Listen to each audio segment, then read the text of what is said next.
Boa tarde, pessoal do nono ano. Vamos começar mais uma aula de Química, certo? Espero que vocês estejam todos bem, com muita saúde, que é o mais importante, tá certo? Nós vamos começar a nossa aula com a correção da atividade anterior na página 246, onde a gente tem as questões 1, 2 e 3. Então, vamos lá.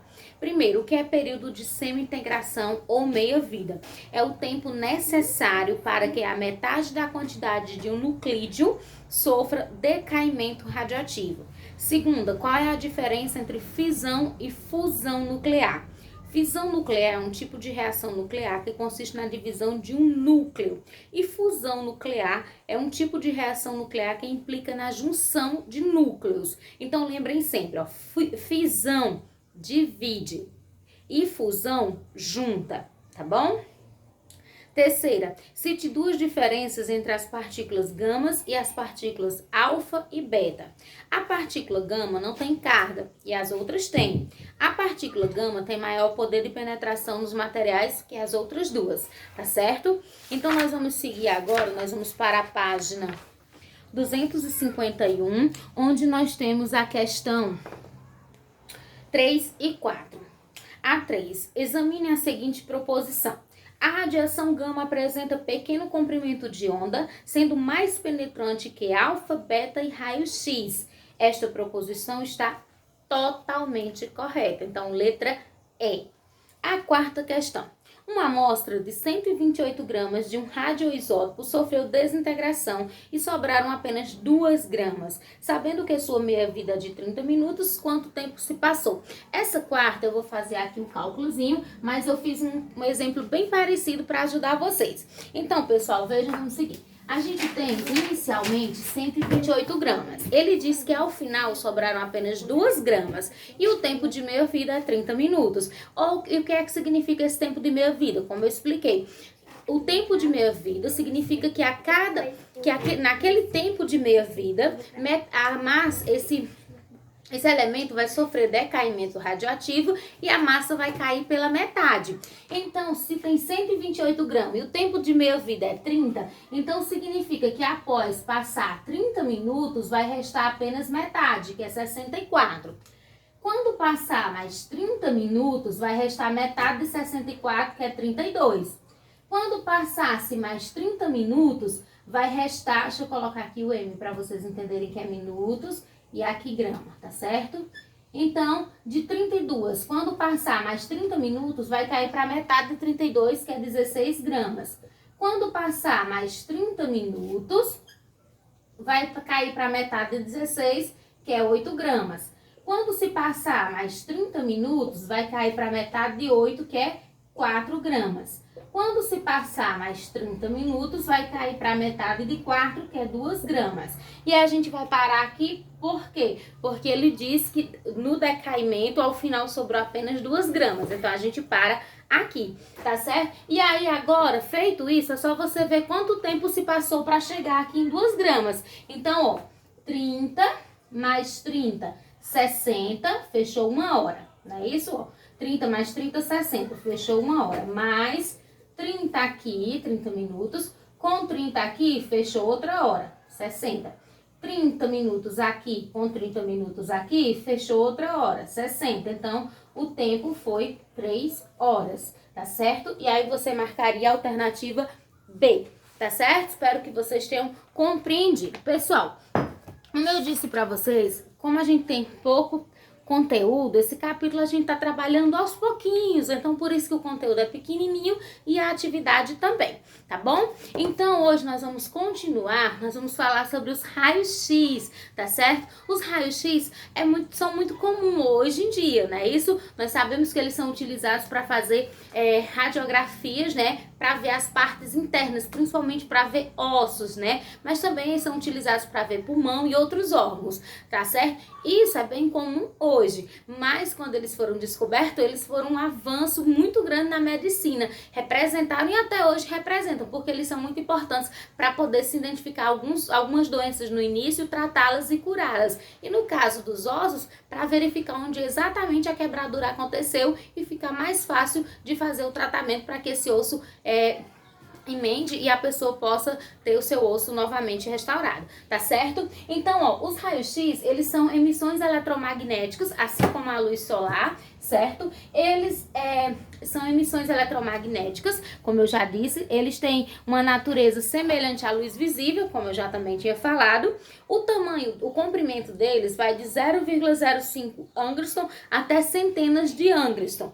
O espectro de comprimento vai de 5 picômetros a 1 nanômetro. É algo muito pequenininho. E essa energia, a energia dos fótons, né, que é as partículas que medem a força eletromagnética, ela vai de alguns kV até centenas de kV, que é quiloelectrovolt. A geração dessa energia eletromagnética, ela vai acontecer através da transição de elétrons nos átomos ou a desaceleração de partículas, tá certo? Quem descobriu os raios-x foi William Conrad Röntgen, ele nasceu em 1845 e morreu em 1923. Ele descobriu os raios-x, batizou eles de raio-x e também foi quem fez a primeira radiografia da história, certo? Depois de um tempo, esse William ele descobriu que quando a pele é exposta aos raios-x sem nenhuma proteção, isso pode causar vermelhidão da pele, ulcerações e empolamento.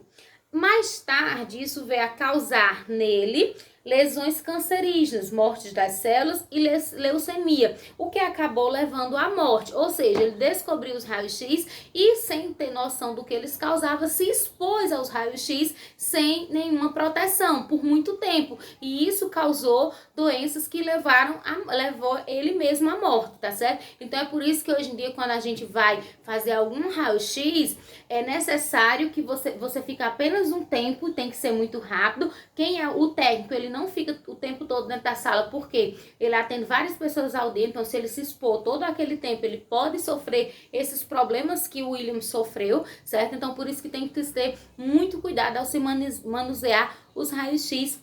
Hoje em dia, por exemplo, as grávidas, se elas precisarem fazer algum raio-x, elas precisam usar uma vestimenta, um colete de chumbo, porque impede a passagem do raio-x para que não afete o bebê, tá certo?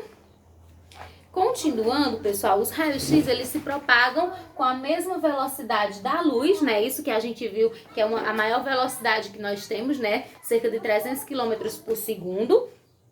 E por ser uma radiação eletromagnética, eles estão sujeitos a sofrer os efeitos da refração, radiação, ou refração, difração, reflexão, polarização, interferência e atenuação. O poder de penetração nos materiais é relevante, pois todas as substâncias são transparentes aos raios-x em maior ou menor grau, certo? Em algumas substâncias compostas de cálcio e platinocianeto de bário, eles causam luminescência, ou seja, produzem luz.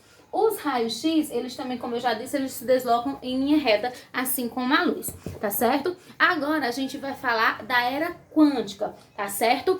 Então, a era quântica é uma era muito importante e ela leva a física à modernidade. Isso começou a se definir no fim do século XIX, com uma nova lógica da estrutura do átomo. E isso, junto a isso estava a radioatividade, que estava surgindo nesse período também, e a ondulatória. Então, todos esses conceitos levam a física a uma nova modernidade, que seria a era quântica, tá certo?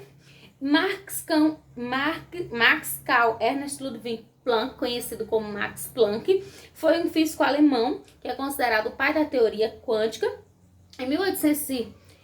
Em 1889, ele descobriu uma constante, que ficou conhecida como constante de Planck, que é utilizada para calcular a energia do fóton. O fóton é a energia luminosa que um elétron emite quando ele pula de um nível para o outro. Lembra das camadas, quando ele retorna de um nível para o outro? Lembra das camadas K, L, M, N? Então, quando ele volta de uma camada para o outro, ele emite uma energia que a gente chama de fóton, tá certo? Os trabalhos de Max Planck serviram para formar. Ele descobriu a chamada radiação térmica, que ele criou a lei da radiação de Planck, a lei de Planck da radiação, que isso tornou-se a base para a teoria quântica, que foi aprimorada por Albert Einstein e Niels Bohr, aquele lá que a gente estudou quando falava dos modelos atômicos. a dualidade quântica. O que é essa dualidade quântica? Essa dualidade quântica, ela parte do princípio que no universo as coisas têm caráter dualístico, ou seja, uma partícula ela pode se comportar ora como onda ou ora como a matéria, ela pode se comportar ora como onda, ora como partícula. Esse é o princípio da dualidade quântica, tá certo? Junto a isso tem o princípio da incerteza, que foi criado por Werner Heisenberg. Nesse princípio da incerteza, ele diz que no universo nada é determinístico, ou seja, nada, a gente pode determinar nada com precisão no universo. E ele coloca até quando você tem duas variáveis independentes, como energia e velocidade,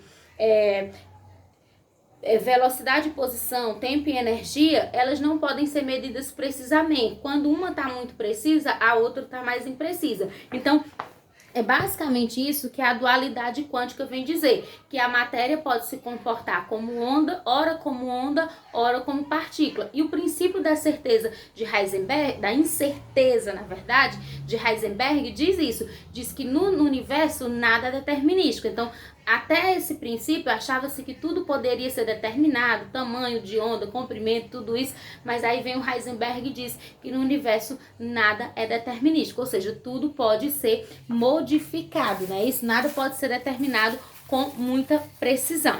Tá certo, pessoal? Então, por hoje era só, tá certo? Eu vou colocar aqui para vocês as páginas do conteúdo e da atividade da aula de hoje, tá certo?